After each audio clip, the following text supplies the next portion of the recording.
Yesterday, I had mentioned a new mantra that some people chant. You may remember this mantra. It goes like this. O Radha, O Krishna, please engage you in my service. You know that mantra? You've heard it before? O Radha, O Krishna, O Radha, O Krishna, please engage you in my service. That and so often when we've been having these classes, devotees have been saying, is it okay to pray for this or for that? And they're asking, is it okay to pray for some material benefit? And I just wanted to recite this mantra so you get the point that the Maha Mantra is not chanted so Krishna will engage in our service. It's chanted so we will develop the desire to engage in his service. And the whole problem is we want him to engage in our service. Because our service is very important, right? I want God to engage in my service because my service is more important than his service. That's the mentality. Yes, you know that mentality? You're familiar with it? If you're not familiar with it, it does exist, and that is the reason we are here in the material world. And if you want to get out of the material world, it has to be, oh Krishna, please engage me in your service. And so now we understand a little bit more about the prayer of the Maha Mantra. We're praying hours and hours a day. Krishna, please engage me in your service, because we really, at heart, as conditioned souls, want him to engage in our service. Isn't it? Isn't that the problem?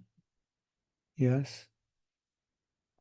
Oh, I hope this works out. I hope I get this job. I hope this happens. Krishna, help me. The Prabhupada said, pious people will approach God. So that's good. We believe in God, but it's the Maha Mantra in reverse, isn't it? Reverse Maha Mantra, yes? Anuradha, you're effulgent.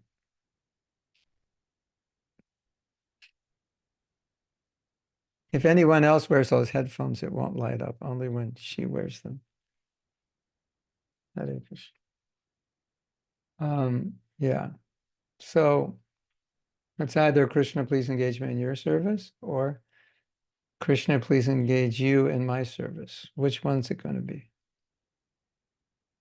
Now, think about your relationship with someone you love when the love is deep. Deep love means I want to see my beloved happy. I want to serve them. I want to see that they're comfortable. And I'm willing to make personal sacrifices to do that. That's what parents do all the time, because parents love their children. If parents don't love their children, then they'll employ the children at a very early, they're just giving birth so the children can work for them. And so it's a little different relationship. But when the love is pure, they just want to do everything to make sure the child is happy. Yes? Yeah. It's no different with Krishna. So if I'm asking Krishna, please give me this, that, and that, and not thinking about what to give him, then my love needs to go into the repair shop and get repaired. My love is not functioning well, right? Just like you get your car repaired, get your love repaired. Take your love into the love repair shop and get an overhaul on your love so that you can pray, Krishna, please engage me in your service. Hare Krishna. Okay. I just thought that was necessary to emphasize. All right. So, Jai Radhe. Can we begin with the next quote? If you go to the chat, you'll see the next quote. This is from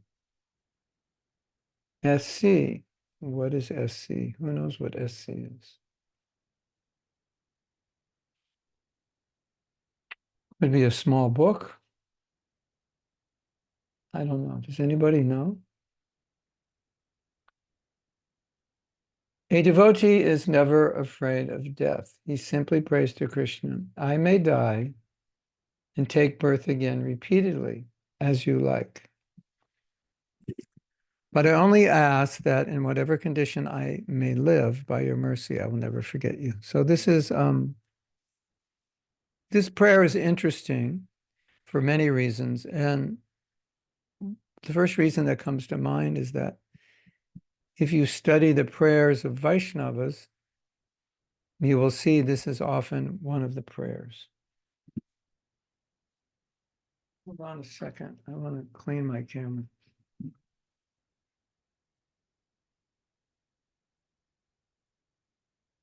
You'll see that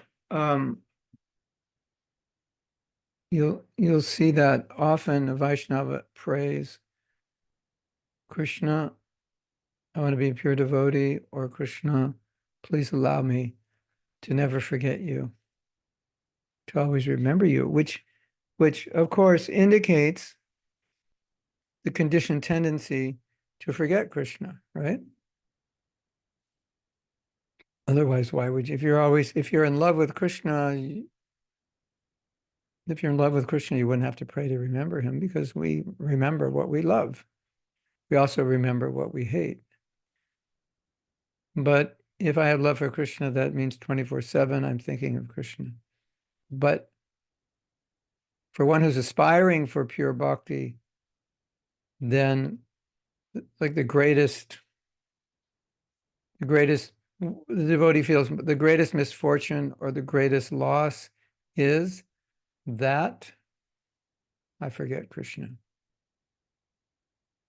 Both for the fact that I could lose my Krishna consciousness, that's number, if I forget Krishna, it means I'm remembering something other than Krishna, I could lose my Krishna consciousness.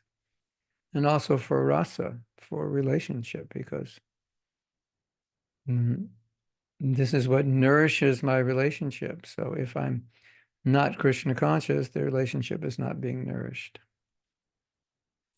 And I only have so many years left in my life to nourish this relationship. So devotee feels like I don't really have time to not be Krishna conscious.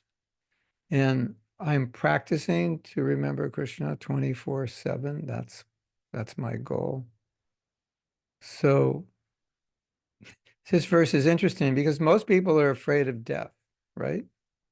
I mean, some people might say they're not afraid, but you can say you're not afraid if you've never faced death.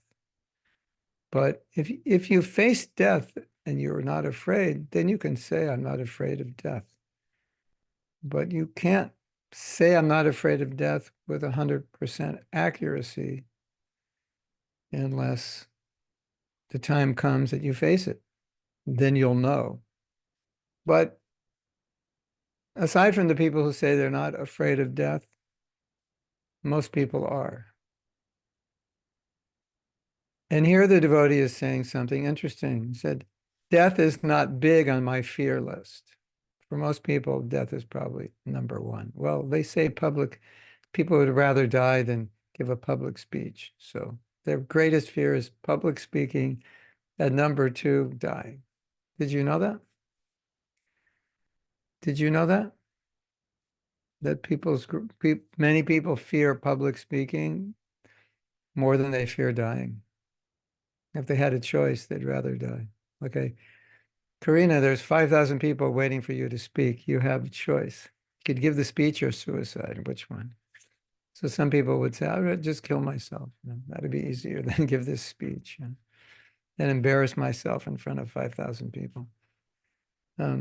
Anyway, but don't you find this interesting that the devotee, the pure devotee, is not afraid of dying, they're afraid of forgetting Krishna.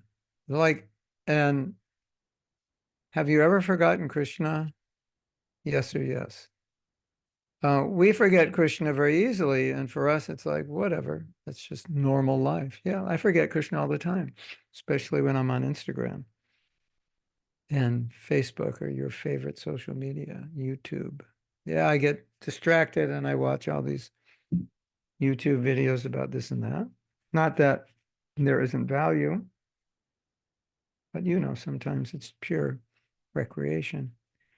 And so we can happily forget Krishna and like whatever, didn't really bother us. Here, we are learning that this is the number one thing that bothers a devotee. Not dying, but forgetting Krishna. Don't you find that amazing? Enlightening, isn't it? How easily we can forget Krishna and still we're like, okay, yeah, whatever, yeah, no problem. Sometimes devotees, have difficulty following the principles and they're like, it's like, I just can't control this. I can't control myself. Is it okay if I break a principle? And it's like, well, what are you thinking about when you break the principle? You're not thinking about Krishna. So it's like, okay, you know, I need to forget Krishna. That's what we're saying. It's like, I like, my life is so difficult. My desire for sense gratification is so strong that if I don't forget Krishna, I'll go crazy. Sounds kind of funny, doesn't it? When contextualized in that way. Uh, there's a devotee. He was a very funny devotee. I don't know where he is now. Or of course, now, amongst my god brothers and god sisters, we don't know, number one, where they are, and we don't know, number two, if they're even still alive. But this devotee he liked Krishna consciousness a lot. And he was always talking about Krishna. But he had a problem. Um, he said, every day I have to put in my schedule 1 hour for Maya because just serving all day is too intense. So isn't that interesting? You find that interesting? Do you ever feel like that? Krishna consciousness is too intense. I have to put in my schedule. Well, what's your schedule, Prabhu? Well, I get up, I chant my rounds, I read, I work, and then I come back in the evening, I scheduled an hour and a half to forget Krishna. Because thinking of Krishna like 24/7, it's like too intense for me. So that's what he was saying, devotional service is too intense. All day I'm serving. I need at least a 1 hour Maya break. And I think, many of us are like that. I mean, maybe not so blunt about it. Maybe you've never said that, but maybe you've acted that way and not been conscious that that's actually what you're doing. Or it's like, I need a break from Krishna consciousness. Wow. Analyze that statement. I need a break from Krishna consciousness means I need a break from thinking about Krishna. Just thinking about Krishna is too intense. I need time to think about my sense gratification. Not that thinking about yourself is wrong, as we know. We need to take care of ourselves. But thinking about sense gratification, that's different. This thinking of Krishna business, it's getting very intense. I need 1 hour for sense gratification. So what? I'm just gonna take off. Isn't that interesting? So here the devotee, he's also saying another thing. Not only is he saying, death is not really a problem for me. The other thing he's saying is where I live and the condition of my life, that's not a problem. And these are pretty much the two biggest problems people have, right? I don't want to die. That's everyone's problem. And how am I going to live? I need comfort. I want to live in a nice place, right? Nice home, nice city, nice garden, nice weather, nice this, nice that. If possible, I mean, as far as possible, as far as I can afford, I will try to live in a nice situation. That's natural, isn't it? And here the devotee saying, no, I don't mind wherever I live. That's not my concern. I want to live in a place where I can be Krishna conscious. That's my concern. So, now the question is, would you like to live in a nice place and forget Krishna, or live in a less nice place and be Krishna conscious? And your answer is Prabhu, how about both? Okay. If you can pull off both, yeah, that's fine. But if it's one or the other, you know, when we came to Alachua, Alachua has many beautiful forests, and they have many beautiful homes in the forest, surrounded by trees, and you drive in and 5 acres of land, and you drive in and through the trees, and then your house is back in the forest, trees over it, trees everywhere. It's so beautiful.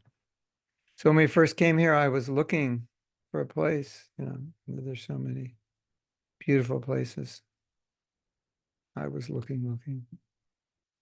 And the only houses for sale were the houses with no trees, because it used to be farmland. And when you divide farmland, to farm, you cut down the trees and you plant your crops, or you grow hay for the cows. So most of what was for sale was just farms that had become residential.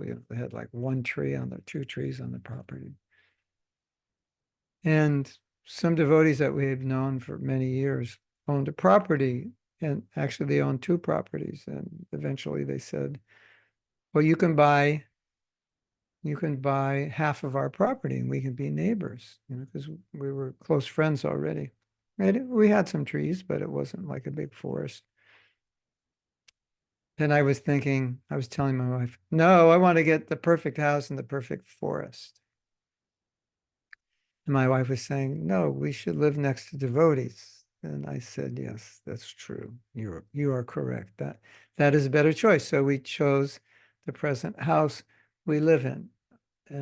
It's a nice place. It's not the ultimate forest, but what's more important, trees, or looking at trees, or looking at Krishna? And these devotees, they had Gornitai deities, like 3 feet high. Those deities are now in another temple, but they had these deities from a preaching center they had years ago. So next to our house were these Gornitai deities that we could see. And anyway, it was a good move. And so if you ever are confronted with a situation where I could have better material facility and less Krishna consciousness, or more Krishna consciousness and less material facility, then according to this prayer, we know the answer is, I don't want to forget Krishna. Then you might say, but I could remember Krishna with the nice material facility, or maybe I need the nice material facility to remember Krishna. That may be. I don't want to question that. But if it's an if or, I found this nice material facility, but it's 5,000 miles away from the closest temple. And the closest devotee is 4,000 miles away. Probably if you have a choice of living somewhere else, that would be better. What do you think? Yes? If you have a choice, if you can do it. Hare Krishna. So it's a beautiful prayer. You can tattoo this prayer to your heart. I only ask in whatever condition I may be, by your mercy, I will never forget you. Wow, beautiful. Isn't it? Don't you think? Beautiful prayer. Yeah. Now, here's something. There's 2 kinds of prayers. One kind of prayer is the prayers that we offer according to our needs, our desires, where we are at on the path of Krishna consciousness. It's already on the chat, Priyanka. Just turn on the chat. Everything we're reading is on the chat. Yeah, there it is again. So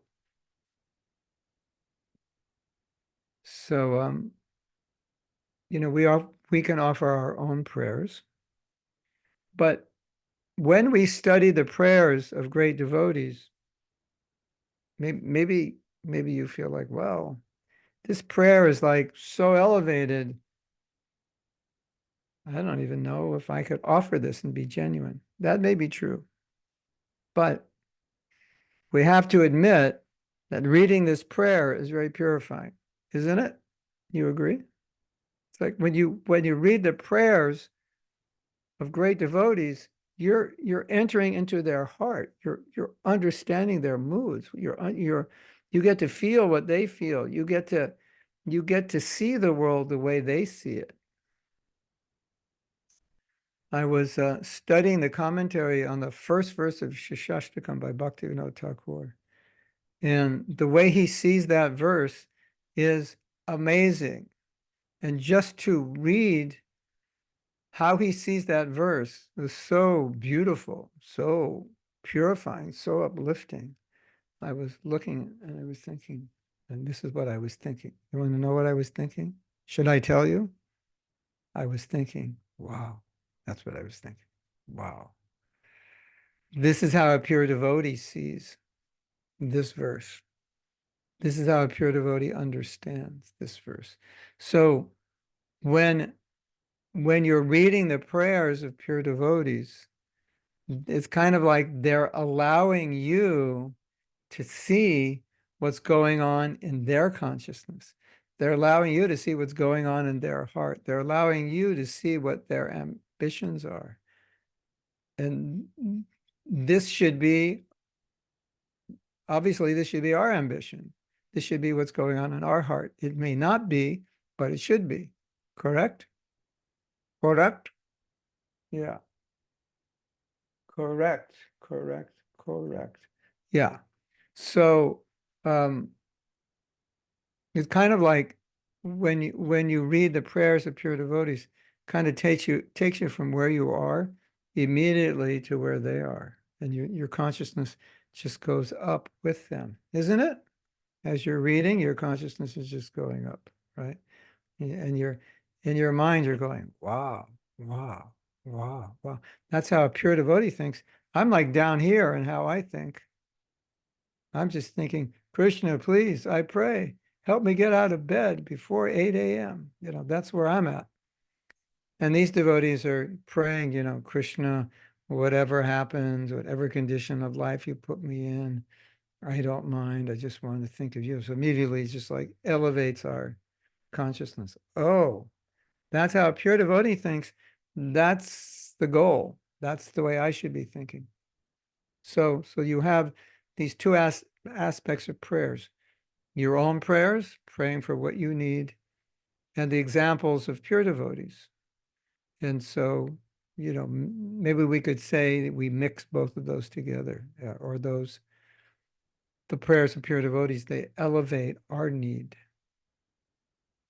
They will elevate our prayers, or we can pray those prayers if we feel that.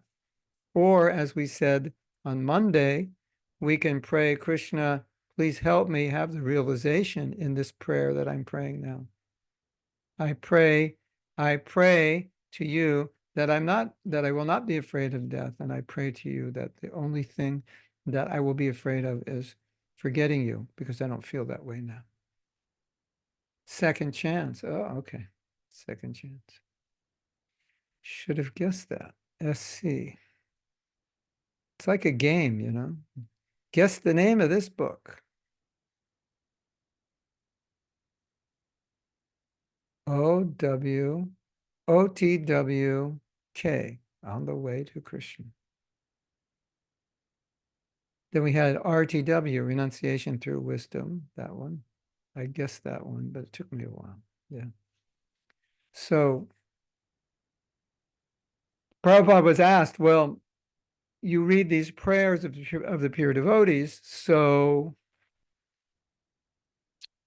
do they, sometimes they express extreme humility. And are they praying that way to set an example for us? Or are they praying that way because they feel that way? And the answer is yes. Because whatever a pure devotee prays is an example for us. And yes, they do feel that way. When Bhaktivinoda Thakur prays like an ordinary person, he says things like, oh, I'm happy when I see people suffer. I'm unhappy when I see people happy. Yeah, you could say he's praying as a conditioned soul for our benefit. But at the same time, you could say as a pure devotee, he could be feeling that way, although he he is always praying for the well-being of others, but in his intense humility, he may feel this way. But in a sense, that's not even that important, because those prayers that they give us, these are prayers which we can, that edify the way we should pray. So if you like, you can just take it as an example that this is how a pure devotee prays. This is how we should pray. And then, so you can do a hybrid where you take your own needs and desires, you take the prayer of a pure devotee, and then you can also come up with a prayer that's suitable for your realization. But I find it extremely valuable to study the prayers of pure devotees, because they don't think like we do. And immediately, just like it jolts us out of the way we normally think and elevates our thinking. Oh, that's how I should be thinking as well. Does that make sense to you? And so Prabhupada said we should enter the mood of the prayers. So, feel, what are they feeling? That, ask yourself, what are they feeling when you read the prayer? So what's the feeling in this prayer? Can I get a glimpse of this feeling when I'm praying? Because prayer is full of emotion. You can't pray without emotion, right? Because your prayer is expressing a need to Krishna. And the intensity of that expression will cause Krishna to reciprocate. If there's no intensity, Krishna will say, well, you don't really mean it. You're just saying it because Mahatma Prabhu told you you should pray. So you're just saying, my dear Lord, I never want to forget you, no matter what. And Krishna's saying, I don't think so. I don't believe you. He's in your heart. He knows. So we want to enter the mood, correct? And that mood is, what is that emotion? What is that desire? Can some of that wear off on me? And can I pray my own prayer, add to that prayer? Or can I pray that prayer and mean it? Or can I pray that prayer and ask Krishna to help me? I would like to feel that I'm not afraid of death. Let me recite this prayer, praying that someday I can feel this way. Okay? So before we go on, is there any question about this text we just read?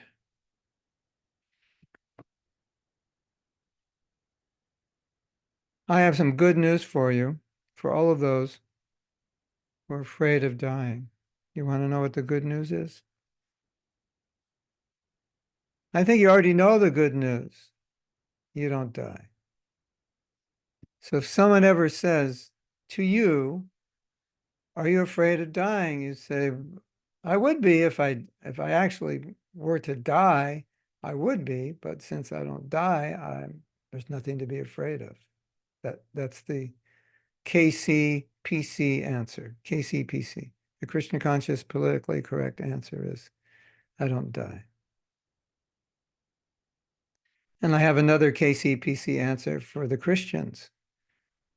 When the Christians, I don't know in your country, but when you see a Christian preacher, they might say something, have you ever heard of Jesus? And your answer is, sorry, I'm vegetarian.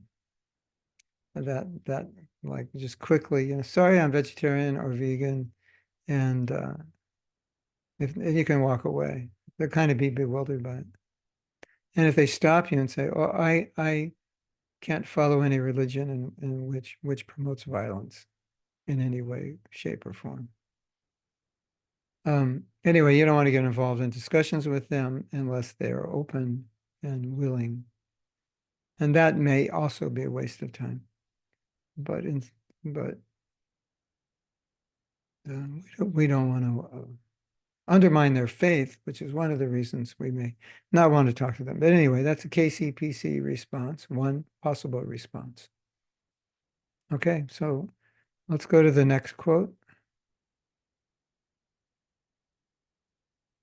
As a side point,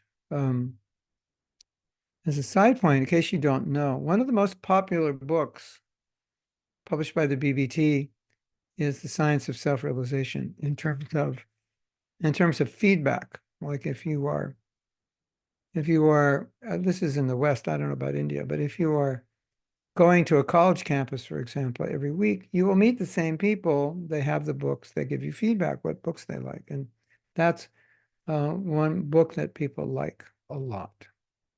And you know why they like it a lot? It's very simple. Should I tell you? It's because that book is full of conversations that Prabhupada is having with people who aren't devotees.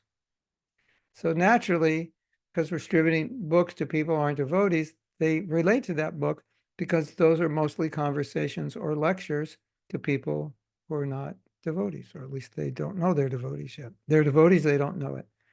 That's why that, and a lot of books, these small books, are lectures that Prabhupada gave to devotees.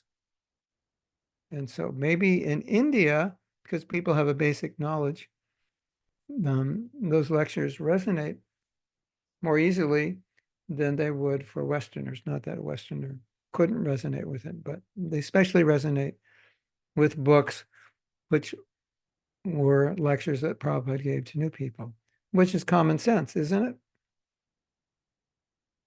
I don't know about India is different because people already know so much. But I just thought I'd throw that out as a side point, maybe of interest to you. Okay, so this is from the Mukundamala Stotra. These are prayers by King Kulak Shekhar. Kulak Shekhar is a great devotee who was a king, who became a devotee, and Krishna Todiya Pada Pankaja Pancharantam, that verse that I sang. When will, now that I'm healthy, let me die now because I'm thinking of you. You know that verse? Krishna Tadiya Pada Pankaja Pancharantam Adaiva Me Vishtu Manasaraja Prana Prayana Samaye Kapavata Pita Kandavarodana Vidho Smaranam Kutaste. That one. This is not that one, but that one you should know. O Lord Mukunda, I bow down my head to your lordship and respectfully ask you to fulfill this one desire of mine, that in each of my future births, I will, by your lordship's mercy, always remember and never forget your lotus feet. So, same point. Maybe these next quotations will be making the same point. Same point, but here's another point. Similar, I don't mind dying. He's saying, I don't mind taking birth. And he's being humble here by saying, I don't think I'm going to go back to Godhead. So whatever birth I take doesn't matter as long as I'm Krishna conscious. So do you know that Anasadeha Geha by Bhaktivinoda Thakur, Mind, Body, Family? Do you know that song? In that song, Bhaktivinoda Thakur says something I think we would be afraid to say to Krishna. But if ever you become more advanced or advanced enough, you may want to say this. He's saying something similar. Krishna, I do not mind being born as an insect. I don't know if you want to go to the deities in your temple today and tell them, my dear Radha Krishna, I don't mind being born as an insect as long as it's an insect in a devotee's home. Because in a devotee's home, in theory, I should be able to hear kirtan. I don't know if the insect is in your home, if they hear kirtan, if they hear Krishna Katha. Maybe he should have said, born in a home of devotee that does kirtan. But the assumption is if it's devotee, they would do kirtan, right? Yes, that's the assumption. Anyway, that is, okay, let's try to enter the mood of this because this is deep. This is deep. The idea here, the idea. And if you're from New York, you would say the idea. Put an R on it. There's no R in it. The idea. Yeah. So the idea here is that there's nothing worse than forgetting Krishna. So it's like there can't be anything worse than that. And that's in the Bhagavatam. The a moment's forgetfulness of Krishna is like the most is horrible. It's a huge loss. It's like the end of the universe for a devotee. So here, devotee's not even worried about taking birth. He's not even praying to Krishna that he doesn't take birth. That's not even his problem. Don't you find that interesting? He's not even saying, Krishna, help me so I don't take birth. He's saying, Krishna, if I do take birth, or he's making the assumption he will. I am not Krishna conscious, so I will take birth. Not a problem. I don't mind. The only thing I mind is forgetting you. Wow. Beautiful, isn't it? Now, we have a problem here. The problem is that most of you don't want to take birth again, right? Isn't it? Like if you're on your deathbed and your body's falling apart and you've suffered the last few months of your life, you're probably thinking, I just want to go back to Godhead. We even think that now when we ever get really sick and think, if I could go back to Godhead right now, that would be good. Yeah. Or, your wife leaves you or throws a pie in your face, or, you get fired from your job or something. And that feeling is like, if I could just go back to Godhead now, it would be good. Here, the devotee is not thinking like that. They're not like trying to remove themselves from any miserable situation.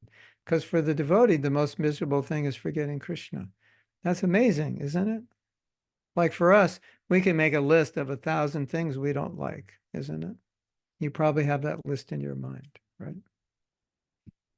The foods you don't like, the cities you don't like, the cars you don't like, the shoes you don't like, the people you don't like. That could be a long list, right? Think of all the things you don't like. And this devotee is like, whatever. He's saying, whatever.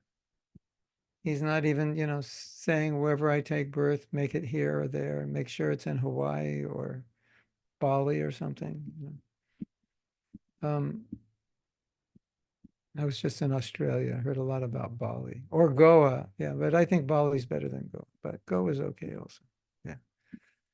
If I can't take birth in Bali, I'll settle for Goa. Yeah, like that. And as long as it's not Russia, I'll take birth anywhere as long as it's not anywhere within 3,000 miles of Russia. Yeah. All right, we're just having fun here. The Russian devotee is like, no, you should come. It's beautiful. We have beautiful places. Yeah, I'm only kidding here. Yeah, beautiful in the summer. For me, it'll be beautiful in the summer. So, yeah. So we're just noting here this mood of the pure devotee, like, wherever you want me to go, wherever I'm destined to go by my karma, how can I argue with that? Because I created that karma, right? So I don't want to be in a place where I forget you. All right. Now, how do we pray like this if we don't feel like this? Well, what this stotram of Mukundamala is saying to us is, hello, you should feel like this. That's what it's saying. So it's saying, hello, you don't feel like this, you should feel like this, because this is pure bhakti, and we're on the path of pure bhakti, and we're trying to understand the mood of the pure devotees. So this is the mood we should be developing. That's what this prayer is saying to us. Correct? Correct? TK? Tick, tick, tick, tick. So, what to do now? What to do? But Prabhu, I don't feel like that. It's like It's like Hawaii, Bali, or Goa. That's it. That's where I want to take birth. I don't feel like this. What to do? Again, as long as I don't take birth in Russia or any big Indian city, I'm okay. Yeah. As long as I don't take birth in Delhi, Calcutta, or Mumbai. It's like,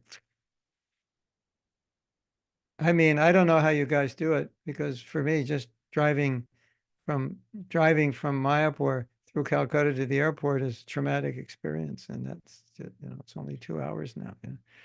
I have to recover. I have to go into therapy and recover from that. Being in the city. Um,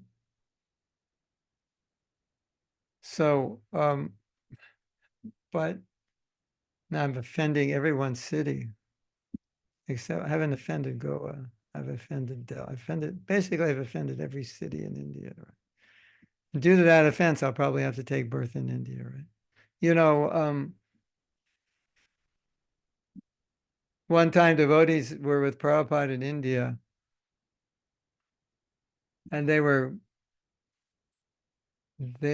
don't know exactly what they were doing, but they weren't doing things the way they needed to be done, and Prabhupada was getting frustrated. And he said something like, if you don't do this right, I'll curse you that you have to take birth in an Indian city in your next life. And I said, no, Prabhupada, no, no, no, no. Anything but that. I can tolerate anything but birth in an Indian city. I think they were on a train, a train for 100 people, and there were like 4,000 in the train, and just like suffering them. So that Prabhupada said, yes, you'll have to take birth in India and suffer. Of course, the Indians are like, it's not that bad. What are you saying? I like it. My village is nice. And like, yeah, well, that's because you haven't been to Hawaii, Bali, or Goa. That's why you're saying that. Anyway, so how do we deal with this? This devotee is saying, whenever I take birth, I just want to think of you. And we're thinking, no, I don't want to take birth again. I can't make this prayer. And as we've talked about previously, Prabhupada wants us to go back to Godhead, so we should be praying, Prabhupada, help me become qualified to fulfill your desire to go back to Godhead. So we don't actually pray this way, but I mean, you can pray this way if you're more advanced, but generally, um, this would be a little fake for us, but we at least want to get the essence of this, which is Krishna in any position you put me in. Um, as long as I can remember you, everything is good. And and okay, so now we have another scenario, my dear devotees. What if Krishna put you in Hawaii in a beautiful house on a cliff overlooking the ocean? Do you know in Hawaii it never gets cold? And it never gets really hot and it never gets cold. I mean, it maybe a light sweater is like, in the evening in the winter, you might wear a light sweater. That's like as cold as it gets. But our prayer is, Krishna, don't put me in Hawaii, Goa, or Bali if I forget you. Better put me in Delhi. It's easier to remember you. In a traffic jam, I can really remember. A traffic jam in Delhi is like, get me out of this world. I hate it here. You're smelling all the fumes. You're driving to work. It takes you an hour to go 3 kilometers. It's like, get me out of here. Why did I choose to come to this world? This is hell. Isn't it? So or if you live in Canada or Delaware in the winter, it's freezing cold, or Germany or someplace like Russia, these long winters. You like the winter for like the first month because it's a change from the hot, but after like 1 month, month and a half, you're like, when's the winter going to be over? This is hell. It's getting dark early. It's always cold, isn't it? By February, you're ready. It's like, if the sun doesn't come out, I don't know. It's sun or suicide. And finally the sun comes out. They go, okay, I'll live another day. But it's like that, right? So, Krishna, please help me develop this mood where the most important thing for me is to remember you. and wherever I live.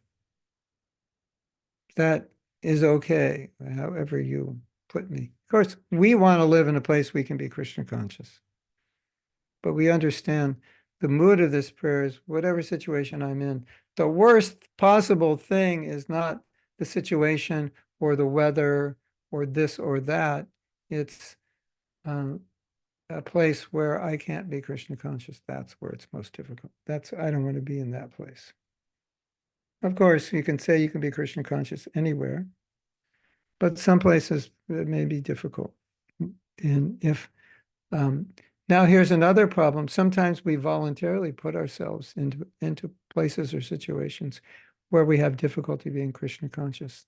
Sometimes we have no choice to take care of our parents, or we're in a city where we get a job and it's the only place we can be. That we can't control. But when we can control it, we make a decision which is not good for our bhakti. Be careful. Don't do that.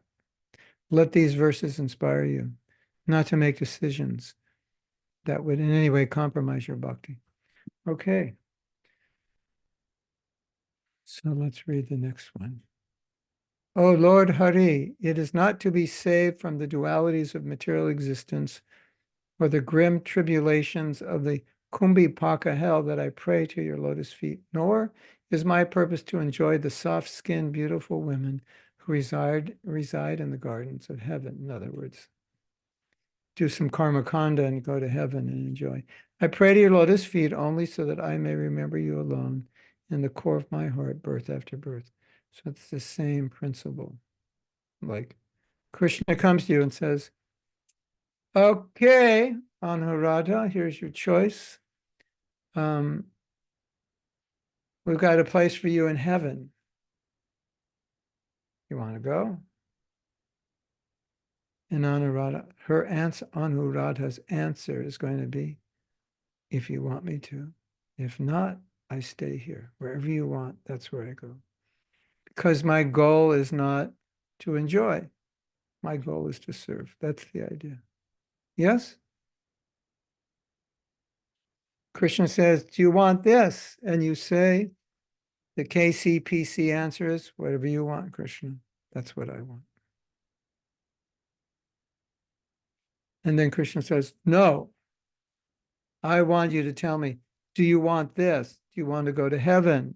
And your answer is, no, I want to go on Sankirtan. Or I'll go to heaven if there's Sankirtan, if there's devotees. Actually, devotees' answer is, no, I don't want to go to heaven. Why would I want to go somewhere where it's more difficult to be Krishna conscious? There's more material comfort, but it's more difficult to be Krishna conscious. So the material side of us says, yeah, let's go to heaven. Let's check it out. It's better than Beverly Hills. Your average middle-class citizen in heaven lives like a rock star on the earth. Let's go check it out. Sounds good. No, devotee won't say that. Say no. Not if it's going to be detrimental to my bhakti. Why would I want to go there? Just because there's more enjoyment. Correct? So what do you want? You want enjoyment or you want Krishna? I think it's obvious we want Krishna. That's why we're here. O killer of the demon Naraka, let me reside either in the realm of the demigods in the world of human beings or in hell as you please. I pray only that at the point of death I may remember your two lotus feet whose beauty defies that of the lotus growing in the Sharat season. So I think all of us have contemplated that we want to remember Krishna at the time of death. Yes? Have you ever thought of that? I hope I remember Krishna. I'm sure you all have thought of that, right? I hope I remember Krishna at the time of death. Yes? And Krishna's saying, okay, let's make a deal. Why don't you remember me now? And that way, you're so used to remembering me that at the time of death, of course you'll be remembering me. So this prayer isn't like, Krishna, let me get away with everything I can get away with, and at the time of death, please let me remember you. That would be a stupid prayer, don't you think? That would classify you as a number one fool. Like we're going to try to cheat Krishna. Okay, Krishna, just let me live it up. Let me do what I want. And all I ask is at the time of death, I remember you. No, it's not exactly what this prayer means. This prayer means, help me remember you now. So you're saying, Krishna, please let me remember you. And Krishna says, get to work. Like, get to work now. Right. And so, because the devotee is used to thinking of Krishna always, naturally they're going to think of Krishna at the time of death. So if you're ever worried, well, maybe I will not be Krishna conscious when I die, the easy solution is be Krishna conscious now. Right. And then that's just your normal state. You're used to thinking of Krishna. So of course, that's what you'll think of. Okay. So, all right. Let's put up one more and then we'll see if there are any questions. Sometimes the topic is simple and clear and like there are no questions.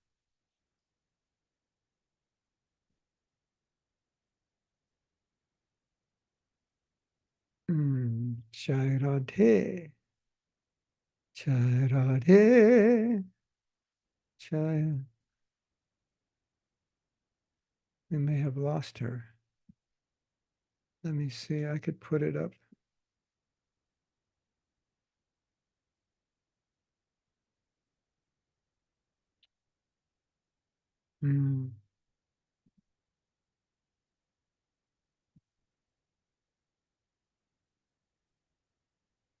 I am okay. She's back. She's going to put it up.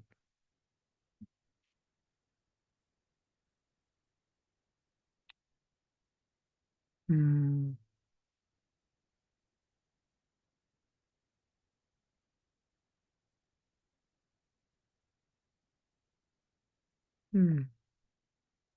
Okay. Oh, my Lord is powerful. Is that the next one? Hold on. Okay, whatever. Oh, my Lord is powerful as fire, omnipotent one. Now I offer you all obeisances, falling on the ground at your lotus feet. Oh, my Lord, please lead me on the right path to reach you. And since you know all that I have done in the past, please free me from the reactions to my sins so that there will be no hindrance to my progress. So this is the last verse, I believe, the last verse of the Ishopanishad.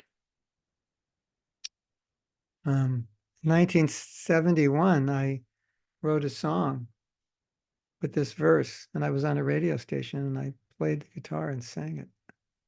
I thought this was so nice. Please remember, Krishna, I know I'm a nonsense and I've done horrible things, but please remember whatever good I did, and please help me reach you. Because as we've said before, in Bhagavatam, it said that the goal is to remember Krishna at the time of death. So really, that's what Prabhupada is teaching us to do. And as we've said many times, Prabhupada is training us to go back to Godhead. He wants us to go back to Godhead.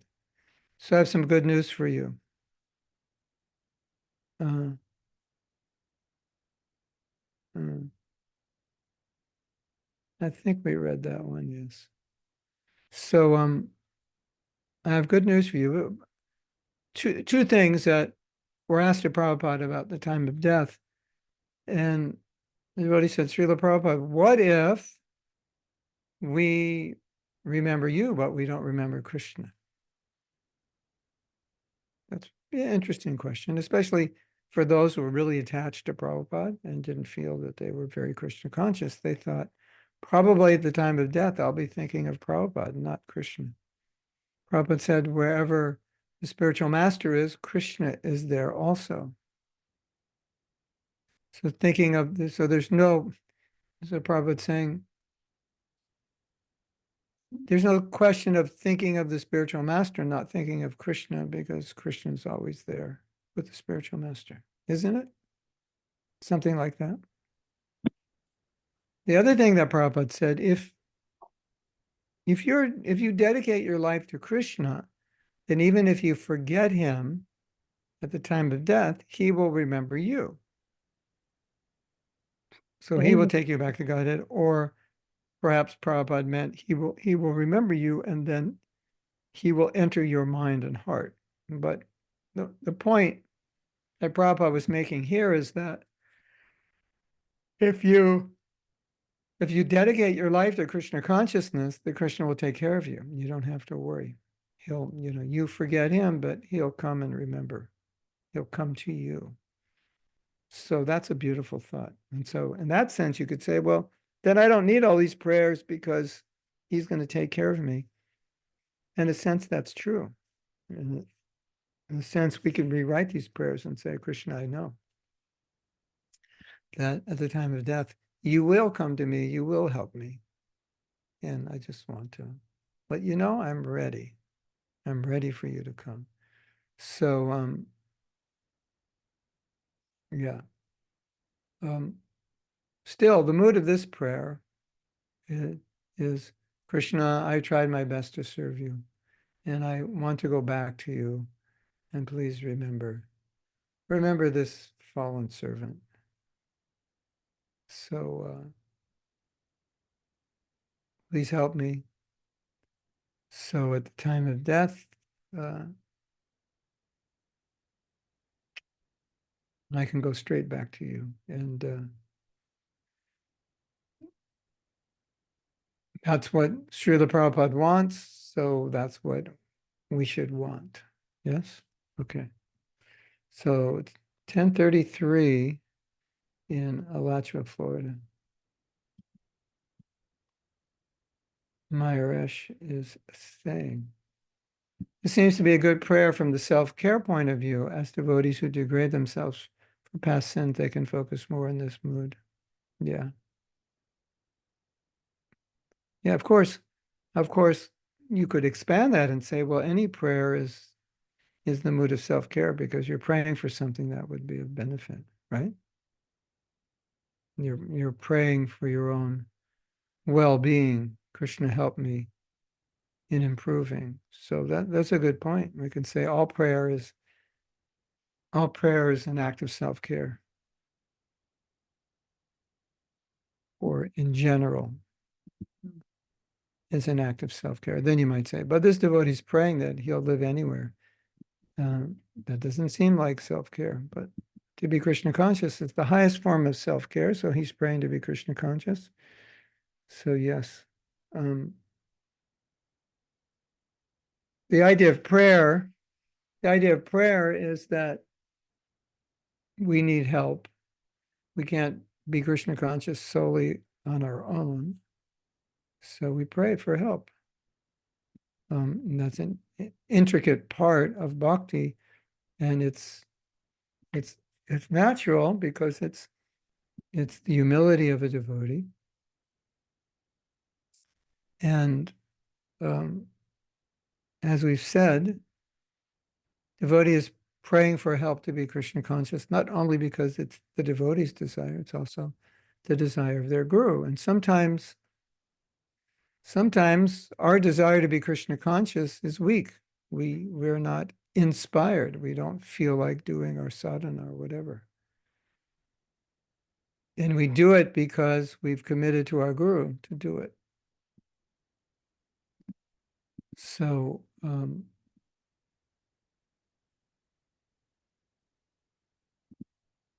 to be praying to guru, to be connected to guru, to be asking for help, this is all part of bhakti. Like we are weak. That's our constitutional position. As long as we're conditioned souls, we're weak. And because we're weak, that's why we pray, because we need help. I'm not inspired. I don't feel like doing this. I need help. Please help me. Please instill within my heart the desire. So prayer is coming from humility, calling out for help. Yes. Now, if we degrade ourselves from past sins,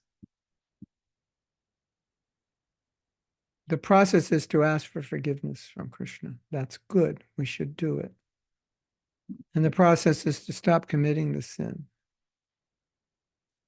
So we can look at this prayer in the sense of, okay, I've committed many sins, but I've also done devotional service. Please remember my service.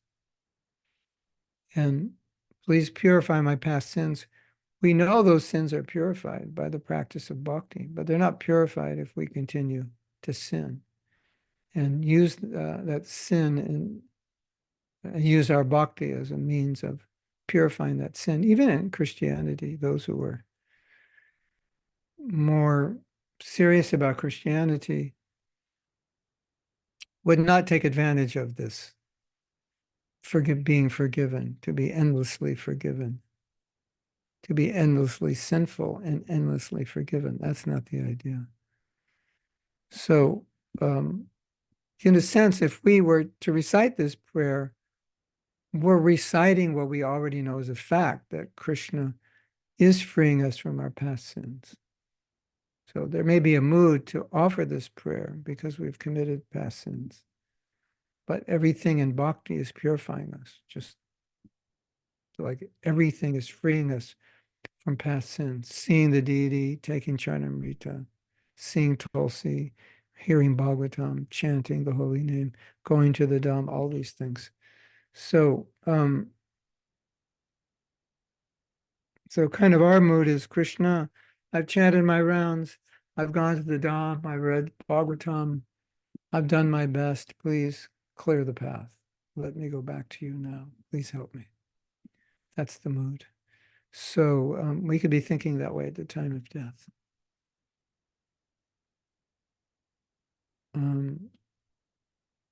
So Samira says, I wonder how long it takes to always remember Krishna. Yeah, it's called prema.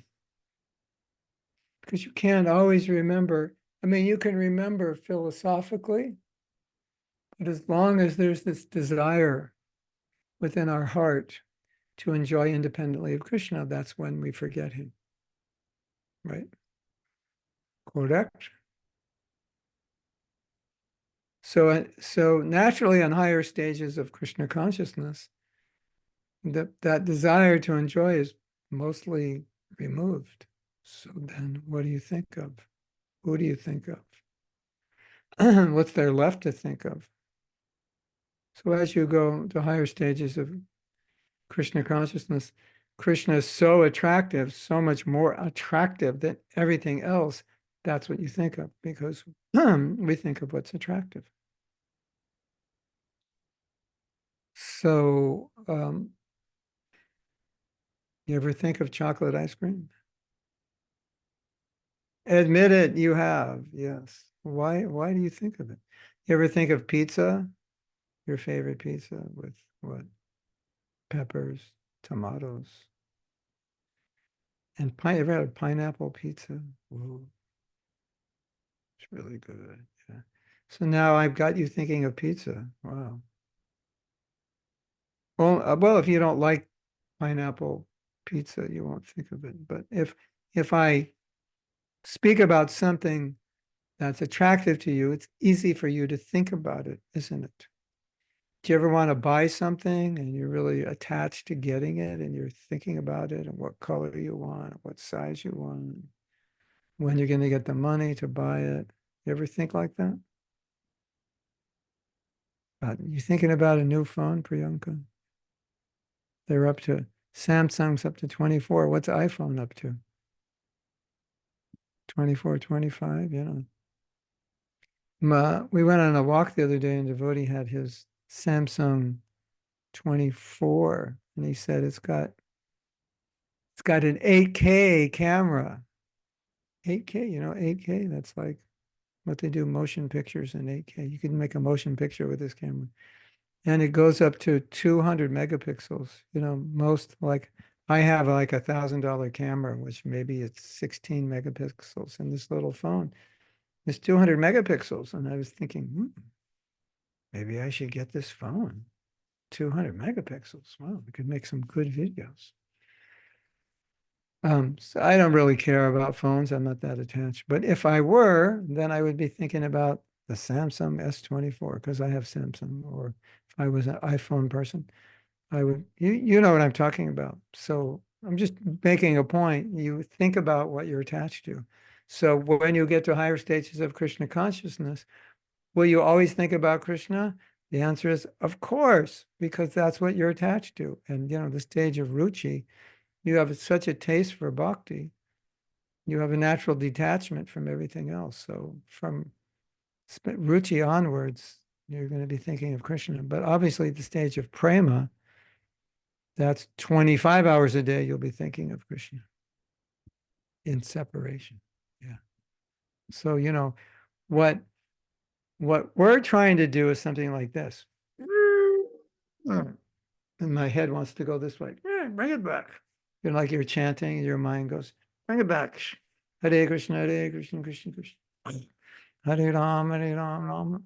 It's like that. It's like, where's the love in that? That's all force. So that's what we're doing now. We're like force. Think of Krishna. I don't want to. So boring. I want to think of something else. I want to think of pizza. I want to think about this movie. I want to think about my girlfriend, my boyfriend. I want to think about buying a new car. It's like that. Okay.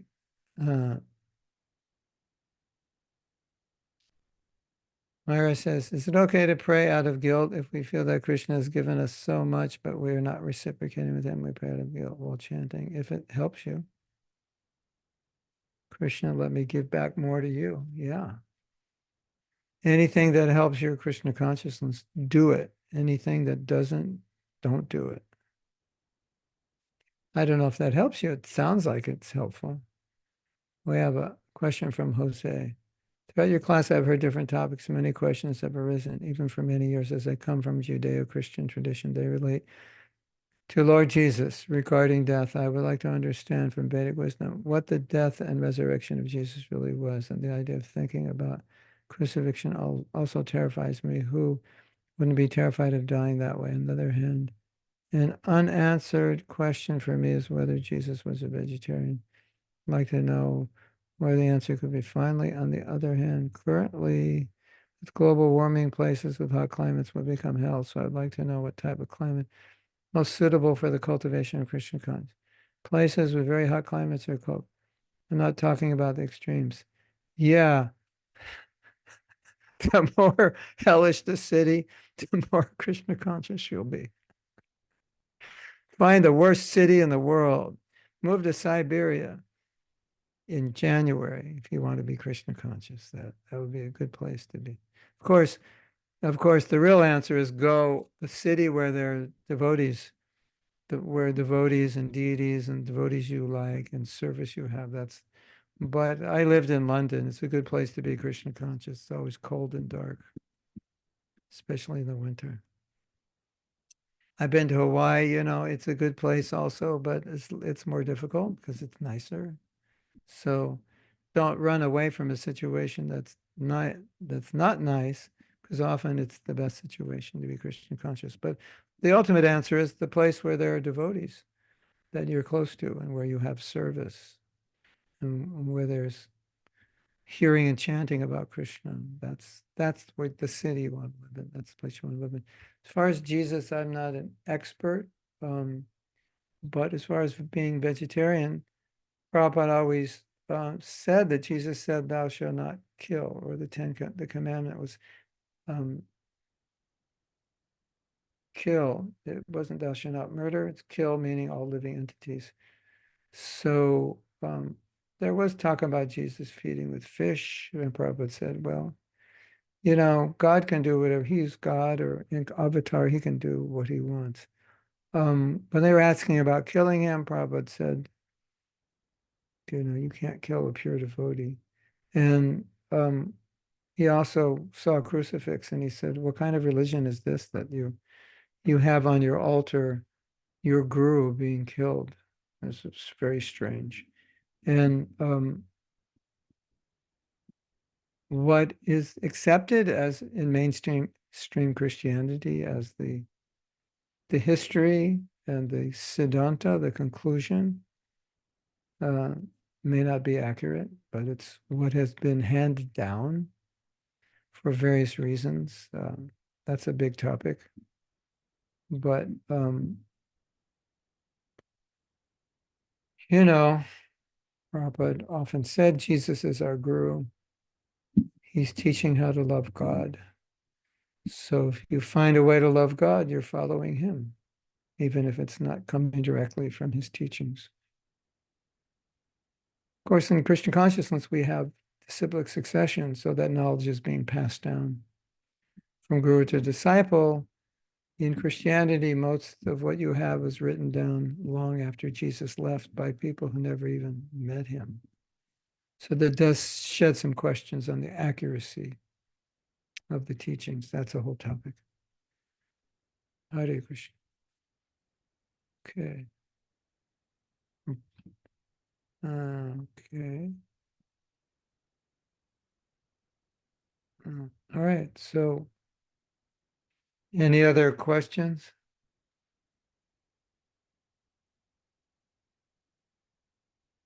or comments?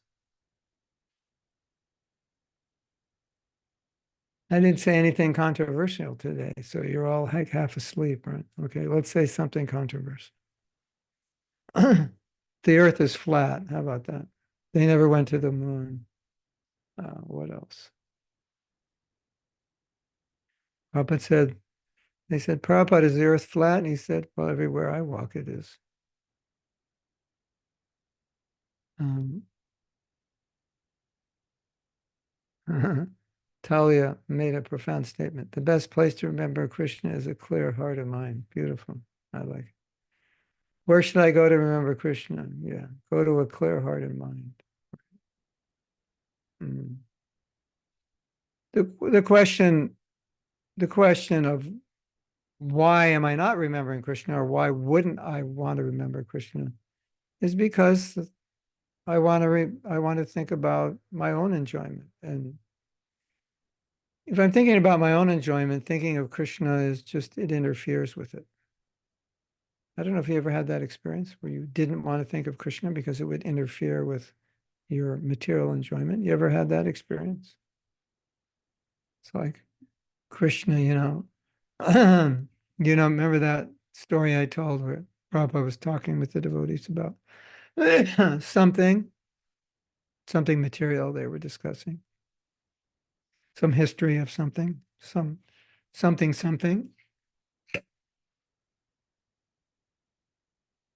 And one devotee was in anxiety. I'm sitting with my spiritual master and they're not talking about Krishna. Some young little devotee. So he spoke up and said something about Krishna. And Prabhupada said, why are you bringing in Krishna? We're talking about Maya. Of course, Prabhupada was being funny, but it's true. Like, if you want Maya, why would you want Krishna if you want Maya? That Krishna just like rains on your parade, gets in the way, Just and that's why people are allergic to God, because God, um, yeah, ignorance is bliss, because God gets in the way of your, it's like, you're just having a good time, right? You're walking across down the street or across the college campus, you got your headphones on, you're rocking out, you got your pizza in your hand, your girlfriend or boyfriend with you, everything's good. And then the Christian says, you're going to hell. Like, you want to hear that? Is that like fun? Of course not. You know what it says in the Bible? It says you're a sinner. And if you don't repent, you're going to hell. Like, you really want to hear that? Is that like uh, on your to-do list for that day? I don't think so. It's like, can you leave me alone? It's like, you're interfering with my sense gratification. So God interferes with sense gratification. So Who wants someone to it's like your parents interfere with your sense gratitude. You're 16 years old, you want to go out and just like do whatever you want. And you have to come back at 9 o'clock. Just they rain on your parade, right? You don't want that. What about 10? Okay, 9:30, latest. You're not here at 9:30. You can sleep outside. We're locking the doors. So religion is like that. It's getting in the way of people's sense gratification, isn't it? Yes. So like, who wants that? Like, yeah. You want to make some enemies? Well, the best thing you can do is go on a college campus and set up a display that's anti-abortion. And every kid on the campus will be screaming at you. I've seen it actually. I don't care what campus it is. In the heart, you can have the campus in the heart of the Bible Belt in America. They'll still be screaming at you because you're interfering with my sense gratification because, like I want to enjoy free sex. And you're telling me no abortion? That's like, forget you. Isn't it interesting? You would think, wouldn't you think like that anyone who has 1 ounce of brain can understand that abortion is killing? It's like, it's so obvious. It's like you can't see them, I killed a child today. You did, it's illegal. No, I put it in a bag. I couldn't see it. So then I killed it. Like, like would anybody accept that? Of course not. But we accept it because it's inside a bag inside the mother. Why is it so hard to communicate this? Because people are so attached to sex that this whole thing about abortion runs in the face, hits the nerve of that desire. And so people are rationalizing it away. You're not killing, it's a mother's right. And people have the psychology if they can rationalize killing a child as being okay, they can rationalize anything. Isn't it? If you can rationalize murder of a child, you could rationalize anything. So when we get in the way of people's sense gratification, that's it. Isn't it? Like so why would you want God? Because God gets in the way of your sense gratification. Unless you realize that your sense gratification is not what's going to make you happy and you want detachment and you realize that I'm too dumb to figure all this out and I need something higher. Otherwise, thank you, but no thank you.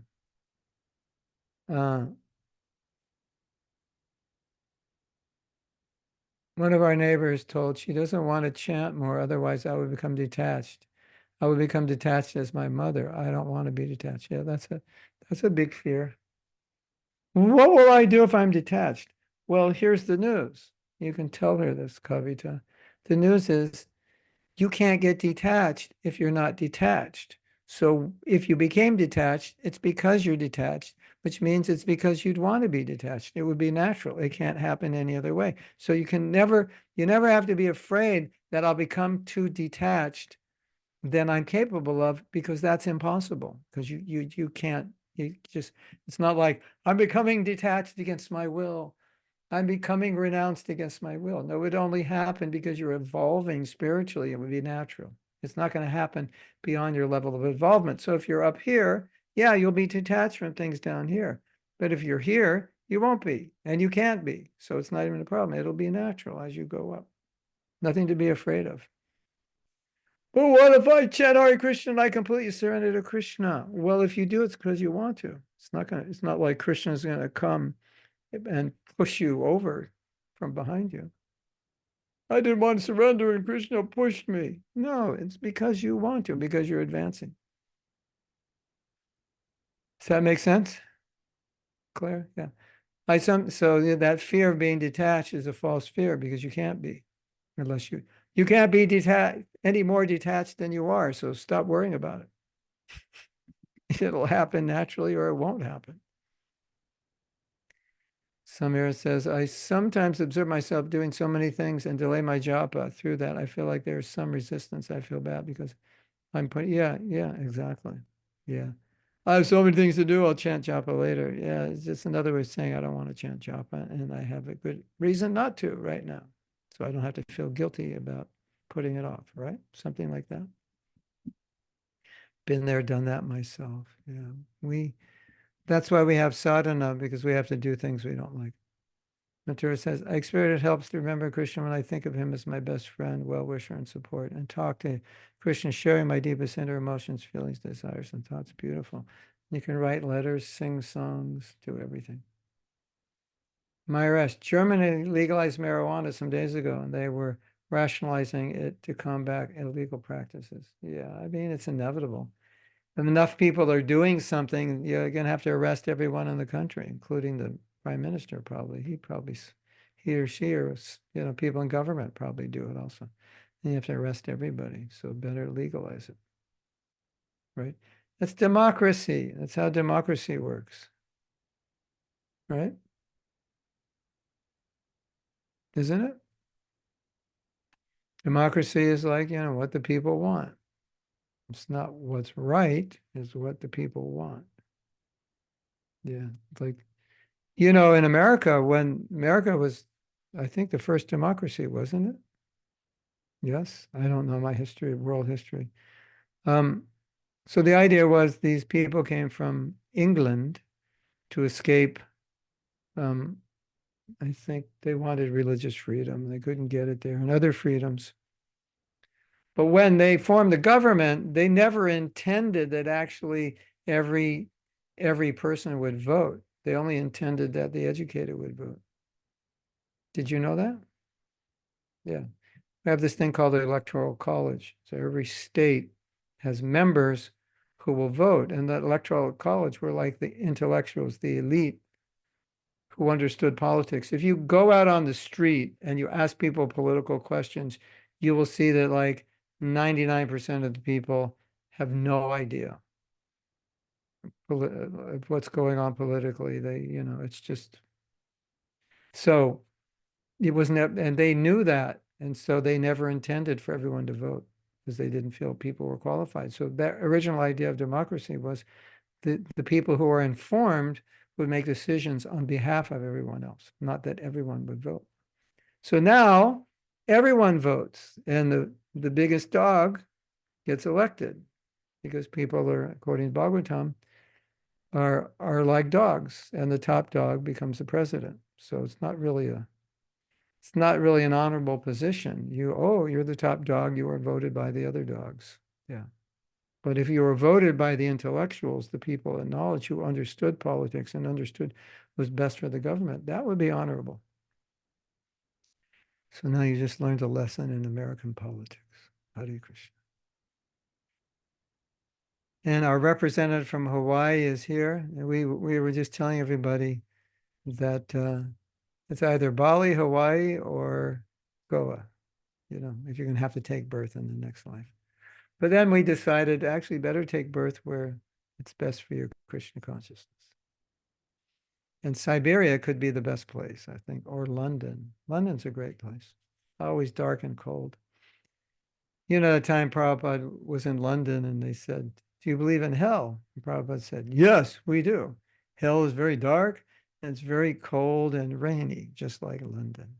Slap in the face. Okay, Hare Krishna. I am going to disappear. Thank you all for coming. And you can have your japa session without me. We'll chant in separation.